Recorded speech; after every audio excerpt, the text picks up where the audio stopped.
Power struggle ng mga tauhan ng Pangulo ang nakikitang dahilan sa pagsibak kay Sueno sa DILG.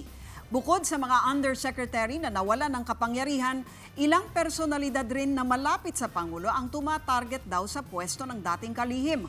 Umaksyon si Dindo Flora. May gustong kumuha sa posisyon.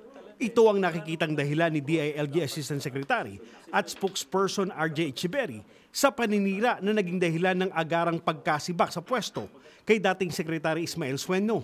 Bukod kay TESDA Director Giling Mamunjong, na Pangulo rin ng grupong Mayor Rodrigo Roa Duterte National Executive Coordinating Committee o MRRD and ECC, na pinagbulan ng white paper laban kay Sueno, ilang kaalyado rin daw ng Pangulo ang may nais maging DILG Secretary. Kabilang na si dating Senador Bongbong Marcos. Last year pa marami lang lumulutang na pangalan eh. Kasi malapit na rin matapos ang election ban. Baka naman hindi lang MRRD issue to, di ba? Baka naman may nagkaka-interest rin na maupo.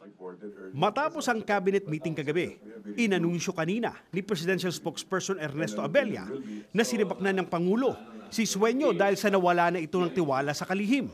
Hindi nagpaunlak ng panayam si Sueno, pero ayon kay Echeverry, tanggap raw nito ang desisyon ni Duterte. I know if the President makes a decision, that will be a very wise decision. If he decides to take me out, that's a wise decision.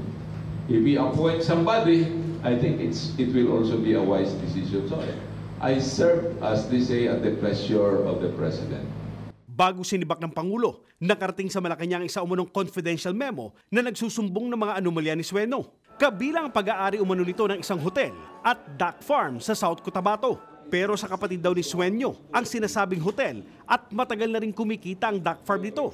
Kini-question rin ng grupo ang planong pagsibak sa undersecretaries na sina Jan Castriciones, Jesus Hinlo at Emily Padilla na mga appointee ni Duterte. Gayon din ang pagpapalipat ng kapangyarihan ng mga ito kina Yusek Asteri Panadero, Asek Esther Aldana at Head Executive Assistant Joe Leysa na mga tao umano ni dating DILG Secretary Mar Rojas. Kasama rin sa sulat ang hindi umano pag-iimbestiga sa maanumalyang transaksyon sa pagkuha ng mga fire truck noong panahon pa ni Rojas.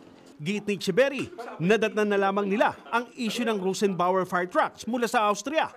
Ito po ay government-to-government transaction. Since dumaan nga ako sa 5 departamento, ang nakalagay po, ito ay exempted sa procurement law.